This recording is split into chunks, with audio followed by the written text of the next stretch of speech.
नमस्कार प्यारे दोस्तों, आप सभी का स्वागत है आपके अपने परिवार लर्निंग डे पर। और दोस्तों, मैं हूं आपके साथ आपका अपना दोस्त सौरभ ओझा। अगर आप पॉलिटेक्निक फर्स्ट सेमेस्टर में हैं तो आज के इस वीडियो में हम बात करने वाले हैं आपसे फिजिक्स की। आपको पता होगा कि लर्निंग डे पर डेली शाम को 5 बजे और 7 बजे पॉलिटेक्निक फर्स्ट सेमेस्टर की जबरदस्त क्लासें चलती हैं। तो शाम के 7 बजे आपके सामने ये वीडियो हाजिर है। फिजिक्स का चैप्टर का नाम है यूनिट एंड डायमेंशन, जिससे रिलेटेड हमारा ये शायद चौथा वीडियो है, जिस वीडियो में हम बीमाओं से रिलेटेड बात करने वाले हैं और बीमा का यूज कैसे हम करते हैं, बीमीय समीकरण या बीमीय विश्लेषण का यूज कहाँ होता है, किस प्रकार से होता है, इस प्रकार के प्रश्नों पर हम लोग डिस्कस करने वाले हैं। दोस्तों, सबसे पहले आपकी स्क्रीन पर जो पॉइंट दिख रहा है, इस पॉइंट से आपसे क्वेश्चन पूछेगा कि बीमाओं के समांगीयता का सिद्धांत क्या है। ये क्वेश्चन आपसे 2 नंबर में पूछेगा पॉलिटेक्निक फर्स्ट सेमेस्टर में। ये रिपीटेड क्वेश्चन है। सेम क्वेश्चन बहुत बार आ चुका है कि बीमाओं के समांगीयता का सिद्धांत क्या है। ये 2 नंबर में आपसे क्वेश्चन आएगा, तो आपको सीधे सीधे लिखना है कि किसी भौतिक स्थिति को दर्शाने वाले समीकरण बीमाओं की दृष्टि से समांग होते हैं। यही होता है बीमाओं के समांगीयता का सिद्धांत। इसका मतलब यह होता है कि किसी भी बीमीय समीकरण के अगर वह संतुलन की स्थिति में है तो उसके लेफ्ट हैंड साइड और उसके राइट हैंड साइड जो बीमा आएगी और जो क्वांटिटीज आएंगी, जो राशियां आएंगी, उनकी पावर हमेशा बराबर होगी। या सीधे सीधे आप इसको और सिंपल शब्द में कह सकते हैं कि बीमाओं के समांगीयता के सिद्धांत के अनुसार किसी भी भौतिक राशि को दर्शाने वाली बीमाएं राइट हैंड साइड और लेफ्ट हैंड साइड, मतलब दाईं ओर और बाईं ओर की बीमाएं समान होती हैं। यही होता है बीमाओं के समांगीयता का सिद्धांत, होमोजेनेटी ऑफ डायमेंशंस। क्लियर दोस्तों? यहां तक उम्मीद है आपको यह क्वेश्चन जो 2 नंबर का क्वेश्चन है बिल्कुल अच्छे तरीके से क्लियर हुआ होगा।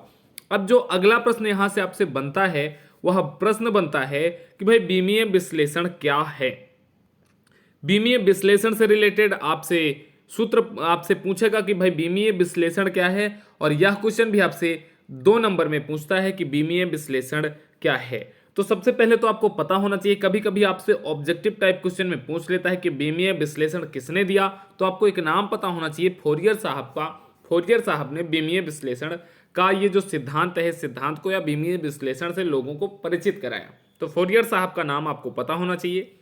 ऑब्जेक्टिव में आपसे 1 नंबर में ये क्वेश्चन पूछ सकता है, लेकिन जब आपसे 2 नंबर में क्वेश्चन पूछेगा तो पूछेगा बीमीय विश्लेषण क्या है।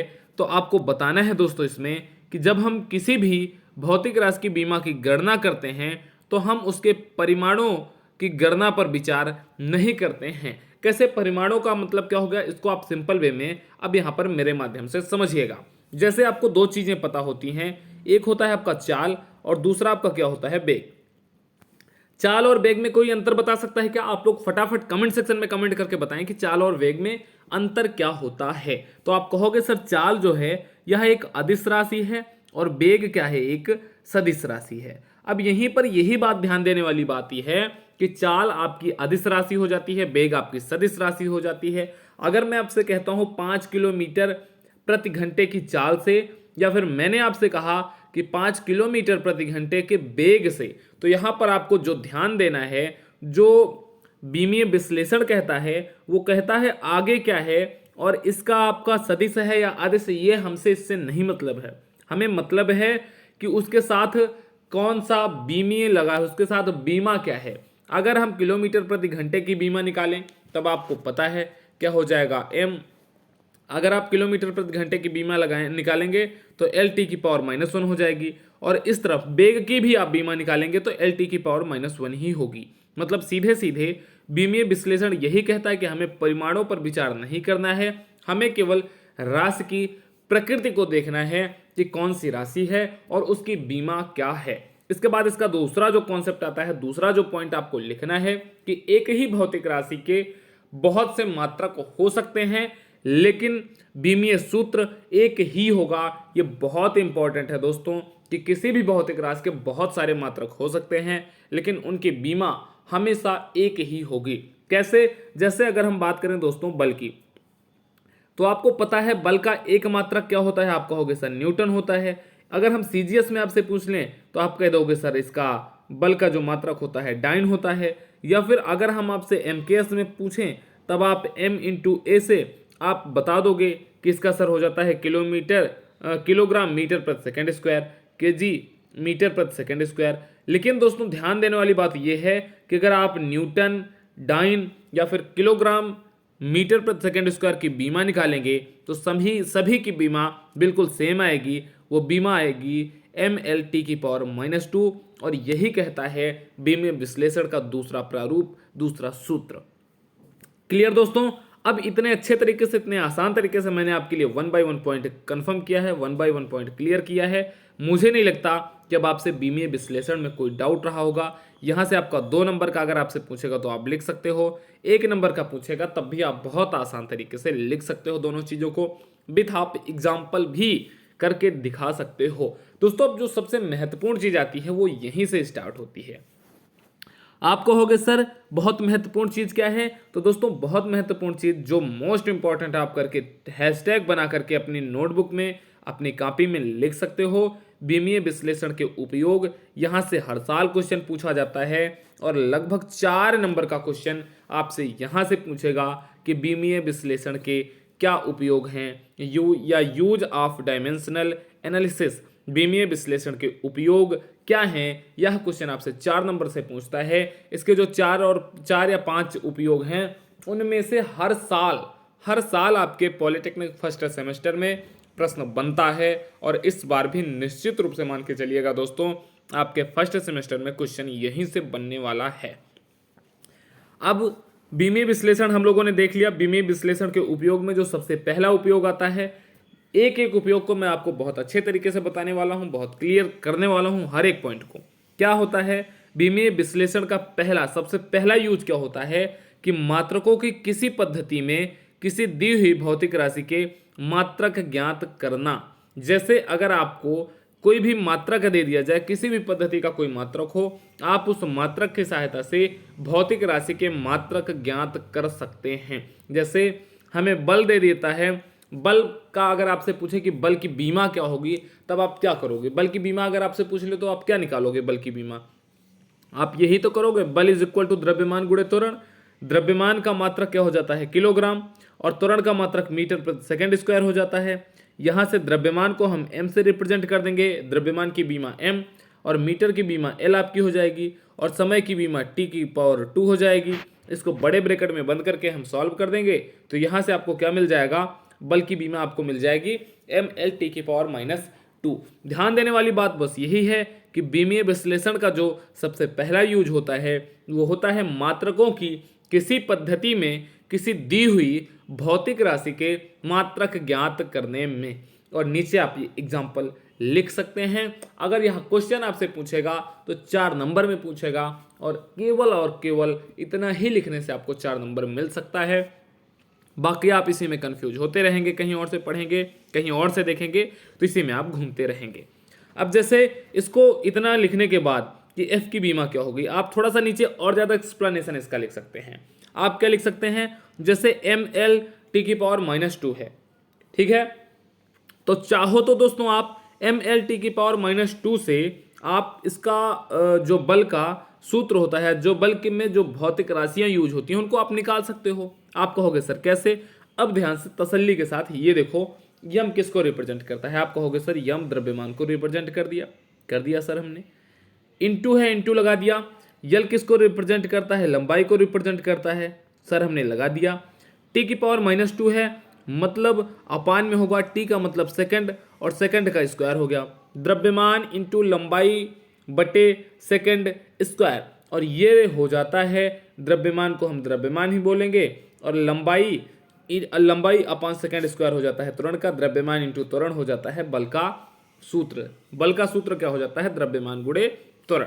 बिल्कुल यही यूज होता है बीमीय विश्लेषण का कि अगर आपको बीमा दे दी जाएगी तब आप उसकी भौतिक राशि निकाल सकते हैं, आप उसका मात्रक निकाल सकते हैं, या फिर अगर आपको मात्रक दे दिया गया है तब आप उस मात्रक की सहायता से बीमीय सूत्र निकाल सकते हैं। कुछ भी नहीं है दोस्तों। बहुत सारे टीचर इसमें आपको बहुत ज़्यादा कंफ्यूज कर देते हैं, लेकिन हमारा कॉन्सेप्ट हम ये चाहते हैं कि जितना भी कंटेंट हम आप तक डिलीवर करें, थोड़ा सा ही कंटेंट जाए, लेकिन आप तक 100% चीज़ें पहुंचनी चाहिए। आपको 100% चीज़ें बहुत अच्छे तरीके से समझ में आनी चाहिए। ठीक है दोस्तों, तभी तो आपके ट्रस्ट से, आपके विश्वास से ये लर्निंग डे परिवार खड़ा हुआ है, और सदैव लर्निंग डे आपके लिए हर वो प्रयास करेगा, हर वो काम करेगा जो आपके लिए ज़रूरी है। अब देखो दोस्तों, क्वेश्चन बनता कहाँ से है? क्वेश्चन यहाँ से बनता है। यहाँ से क्वेश्चन बहुत बार मैंने देखा है कि आपके फर्स्ट सेमेस्टर के पेपर में पूछता है कि बीमीय विश्लेषण का जो दूसरा यूज है, किसी भौतिक नियतांक की बीमा तथा मात्रक ज्ञात करना, इसको आप सिद्ध करिए या इसकी सहायता से आप जी का मान ज्ञात करिए। यहाँ से इसी प्रकार से आपसे क्वेश्चन पूछेगा कि बीमीय विश्लेषण के प्रयोग या किसी भौतिक नियतांक की बीमा तथा मात्रक बीमीय विश्लेषण की विधि से ज्ञात करिए। क्वेश्चन आपसे ये बनेगा।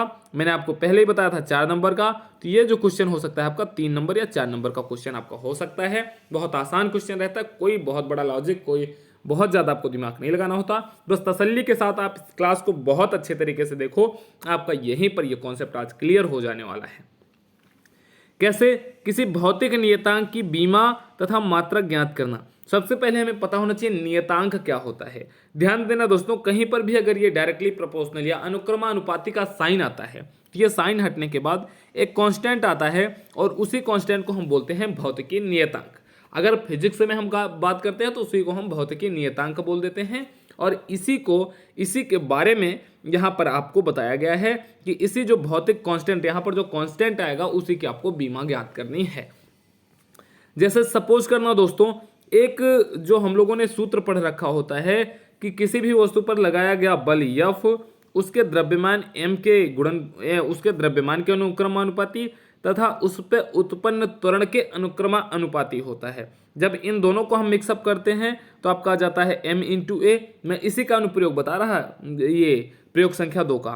फिर जब यहाँ से F इज इक्वल टू हम करते हैं तो k m इंटू ए आ जाता है। चूंकि k की वैल्यू 1 होती है, इसीलिए यहाँ से हम k को हटा करके सीधे सीधे f is equal to m into a लिख देते हैं। लेकिन अब आप इस पॉइंट को ध्यान देना, मैं पूरा सारी चीज़ें मिटा करके फिर से आपको दिखा रहा हूँ। f इज इक्वल टू क्या हो गया? m इंटू ए हो गया। अब आपसे इसी सूत्र के माध्यम से, इसी प्रयोग के माध्यम से पूछेगा कि k की आप बीमा बताइए। क्या पूछेगा आपसे कि आप k की बीमा बताइए। अब सबसे पहले आपको क्या पता होना चाहिए कि f की बीमा क्या होती है। तब आप कहोगे सर f की बीमा mL⁻² होती है। ठीक है, मैं थोड़ा सा सही से लिख देता हूँ। mL⁻² किसकी बीमा हो जाती है? f की बीमा हो जाती है। k है, k लिख दिया। m क्या है? m आपका द्रव्यमान है, द्रव्यमान की बीमा m लिख दिया हमने। फिर आपका त्वरण क्या है? त्वरण की बीमा L⁻² हमने लिख दिया। अब ध्यान देना दोस्तों, आपसे पूछ क्या रहा था? आपसे पूछ रहा था इस k की बीमा। इस k की बीमा आपसे पूछ रहा था। देखना, m इस तरफ है लेफ्ट हैंड साइड में, m राइट हैंड साइड में है, cancel. l left hand side में है, l राइट हैंड साइड में है, कैंसिल। t⁻² इस तरफ है, t⁻² इस तरफ है, सारी चीजें कट गई। k इज इक्वल टू क्या आ गया? 1। और यहीं से ये हमें सिद्ध हो जाता है, हमें पता चल जाता है कि जो f is equal to k m into a में जो k है वह एक बीमाहीन राशि है। ठीक है दोस्तों, यही से हमें पता चल जाता है कि k जो होता है, जो कांस्टेंट k आता है, वह एक बीमाहीन राशि होती है। बिल्कुल आप इस एग्जांपल को लेके बहुत आसान तरीके से इस प्रयोग संख्या 2 को अच्छे तरीके से एक्सप्लेन कर सकते हैं, और बहुत आसान तरीके से 3 नंबर में आया तो 3 नंबर, 4 नंबर में आया तो 4 नंबर आपको मिल सकता है। बहुत ज़्यादा उसमें आपको कुछ और करना भी नहीं होगा। अब जो इसमें आपको एक एग्जाम्पल दिया गया है, इस एग्जाम्पल को और अच्छे तरीके से मैं बताने का प्रयास करता हूँ। आपसे पूछेगा कि न्यूटन के गुरुत्वाकर्षण नियम से गुरुत्वाकर्षण नियतांक जी की बीमा आप बीमीय विश्लेषण विधि से ज्ञात करिए। क्वेश्चन आपने समझा होगा। क्वेश्चन क्या बनेगा? जब 3 नंबर या 4 नंबर में क्वेश्चन आपसे बनेगा तो क्वेश्चन बनेगा न्यूटन के गुरुत्वाकर्षण नियम से गुरुत्वाकर्षण नियतांक जी की बीमा बीमीय विश्लेषण विधि से आप ज्ञात करिए। तो आपको सीधे सीधे वो सारी की सारी चीजें दे दिया है, बस आपसे गुरुत्वाकर्षण नियतांक जी की वैल्यू पूछ रहा है। कर सकते हो आप, आसान तरीके से कर सकते हो। इसके लिए आपको पता क्या होना चाहिए? न्यूटन का गुरुत्वाकर्षण नियम। न्यूटन का गुरुत्वाकर्षण नियम क्या कहता है कि जो F होता है वो m1 इंटू m2 के गुणनफल के अनुक्रमानुपाती होता है, और जो F होता है वो दोनों m1 और m2 के बीच की दूरी के व्युत्क्रमानुपाती होता है। इसलिए हो जाता है F directly proportional to m1 into m2 और F directly proportional to 1/r²। जब दोनों को हम मिक्सअप कर देते हैं तब आपका हो जाता है F directly proportional m1 into m2 अपान का r²। और फिर जब हम यहाँ से ये अनुक्रमानुपाती का चिन्ह हटाते हैं तो बराबर लग करके g एक कांस्टेंट वैल्यू आ जाती है, जिससे हम गुरुत्वाकर्षण नियतांक बोलते हैं। आपका क्या हो जाता है m1 इंटू m2 अपान का r²। अब यहीं पर जो ये g आया है, जो नियतांक आया है, इसी की बीमा आपको ज्ञात करनी है। कैसे करोगे प्यारे दोस्तों, भाइयों बहनों, समझो बहुत अच्छे तरीके से एक एक पॉइंट।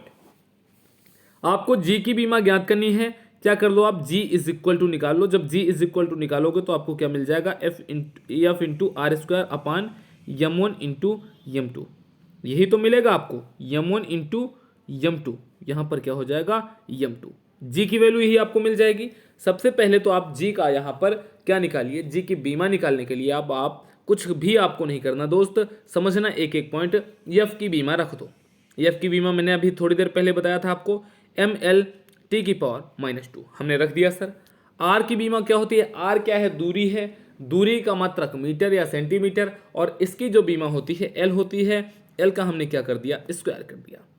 अपान है, हमने अपान लगा दिया। यम क्या है, द्रव्यमान, द्रव्यमान को हम किससे रिप्रेजेंट करते हैं, किलोग्राम या ग्राम से, और इसकी बीमा क्या होती है, m इंटू यम होती है द्रव्यमान की बीमा। 2 बार m1 इंटू m2 है तो 2 बार यम आपका हो जाएगा। अब दोस्त यहाँ पर बिल्कुल अच्छे से बिल्कुल कंसंट्रेट करके देखना, एक ऊपर यम है, एक नीचे यम है, यम से यम क्या हो जाएगा आपका कैंसिल। यल की पावर पहले 2 थी और यहाँ पर यल की पावर 1 है, 2 और 1 3 क्या हो जाएगी, एल की पावर 3 हो जाएगी। यम यहाँ पर नीचे है, यम को ऊपर ले जाओ, क्या हो जाएगा, m की पावर -1। एल कितना हो जाएगा, 2 और 1 3 हो जाएगा, टी की पावर -2 ही रहेगा, और इसको बड़े ब्रैकेट में बंद कर दो। जी की बीमा दोस्त यही आ गई, क्या आ गई जी की बीमा, m की पावर -1, यल की पावर क्यूब और टी की पावर -2। यही हो जाता है आपका बीमा, किस चीज का, जी का। जी क्या होता है आपका, गुरुत्वाकर्षण नियतांक होता है। और इसी प्रकार से आपसे प्रश्न पूछेगा, बहुत केवल देखिए 2 से 3 लाइन में आप इस क्वेश्चन को खत्म कर सकते हैं। एग्जामिनर अगर आप 2 से 3 लाइन में खत्म कर देते हैं तो एग्जामिनर समझेगा कि हाँ भाई लड़के ने बहुत बढ़िया तरीके से पढ़ाई की है। वरना इसी को हम 5-6 लाइन पे या 10 लाइन पे हम और ज्यादा एक्सप्लेन करते करते लिख सकते हैं। लेकिन दोस्त एक चीज ये ध्यान देना कि आप जितना बढ़िया, जितना नीट एंड क्लीन लिखोगे उतना ही ज्यादा अच्छा आपको नंबर मिलने वाला है। कैसे क्या लिखना है, कॉपी में कैसे लिखना है, मैं सब आपको बताऊंगा। टेंशन फ्री रहना, बस लर्निंग डे से लगातार जुड़े रहना। फर्स्ट सेमेस्टर की 5 बजे और 7 बजे वाली क्लास बिल्कुल भी लेना मत भूलना। पीडीएफ के लिए आपको नीचे डिस्क्रिप्शन में दिए गए लिंक के माध्यम से टेलीग्राम पर सारी पीडीएफ नोट्स सब मिल जाएंगी। अब देख लेते हैं इसमें इन्होंने आंसर क्या दिया है। तो यहां पर आप देखोगे तो इन्होंने भी निकाल करके सेम वही आंसर दिया है, m की पावर -1, यल की पावर क्यूब और r का जो t का होता है m की पावर -1, l का पावर क्यूब और t का पावर -2। यही तो हम लोगों ने भी निकाला था। इन्होंने देखिए 4-5 लाइन में किया है, हम लोगों ने केवल 3 लाइन में कर दिया। तो आप दोनों विधि से कर सकते हैं, कोई दिक्कत की बात नहीं है। फिलहाल मैंने जो तरीका आपको बताया है वो बिल्कुल सिंपल तरीका है, उस तरीके से आप आसान तरीके से कर सकते हैं। तो प्यारे दोस्तों, आज के सेशन को हम रखते हैं बस यहीं तक। कल हम लोग डिस्कस करेंगे इसके आगे जो बहुत महत्वपूर्ण एक टॉपिक होता है जिसमें से प्रश्न पूछा जाता है। मैंने जब अपना फर्स्ट सेमेस्टर का एग्जाम दिया था तो यहाँ से प्रश्न बना था, यहाँ से प्रश्न पूछा था कि किसी एक भौतिक राशि के एक मात्रक पद्धति में संख्यात्मक मान को दूसरी मात्रक पद्धति में बदलना। इसका मतलब क्या हो जाता है, MKS की किसी भी वैल्यू को CGS पद्धति में बदलना या CGS की किसी भी वैल्यू को MKS में बदलना या PS में बदलना। ये हमारा नेक्स्ट हमारे लेक्चर का टॉपिक होगा और इसी टॉपिक पर हम लोग कल डिस्कस करने वाले हैं बहुत अच्छे तरीके से, बहुत मज़ेदार तरीके से। ठीक है जी, तब तक दोस्तों आप अपना ख्याल रखिए, पढ़ाई वढ़ाई करते रहिए। लर्निंग डे पर सारी क्लासें मिल रही हैं। मैथ आपको डेली शाम को 5 बजे मिल रही है और एक अदर क्लास आपको डेली शाम को 7 बजे आपको क्लास मिल रही है। और अगर आपका कोई भी दोस्त इंट्रेंस एग्जाम की तैयारी करना चाह रहा है तो इंट्रेंस एग्जाम की क्लासें भी बहुत जल्द हमारे यहाँ स्टार्ट होने वाली हैं। आप अपने दोस्त को, अपने भाई को, जो भी आपके साथ के हों, आप उनको सजेस्ट कर सकते हैं। लर्निंग डे एक सबसे बेस्ट प्लेटफॉर्म है जहां पर बिना किसी पैसे के, विदाउट एनी पेमेंट, आपको बिल्कुल फ्री में सारी क्लासें बिल्कुल बढ़िया तरीके से, बढ़िया कंटेंट क्वालिटी में आपको प्रोवाइड कराई जाएंगी। ठीक है दोस्तों, तो दोस्तों उम्मीद है आज का यह सेशन आपको पसंद आया होगा, आपको अच्छा लगा होगा। इस छोटे छोटे लेक्चर्स के माध्यम से हम लोग, हमारे पास बहुत टाइम है, हम बहुत अच्छे तरीके से अपने पूरे सिलेबस को कवर अप करेंगे, बहुत अच्छे तरीके से हम लोग पढ़ेंगे, हर एक इंपॉर्टेंट क्वेश्चन को हम आप लोग देखेंगे और हर एक इंपॉर्टेंट क्वेश्चन को हम आप सॉल्व भी करने वाले हैं। तो दोस्तों आप रखिए अपना ख्याल, दीजिए अपने दोस्तों सौरभ ओझा को इजाजत। फिर आपसे मुलाकात होगी कल शाम 7 बजे। तब तक के लिए love you, take care, thank you प्यारे दोस्तों, नमस्कार।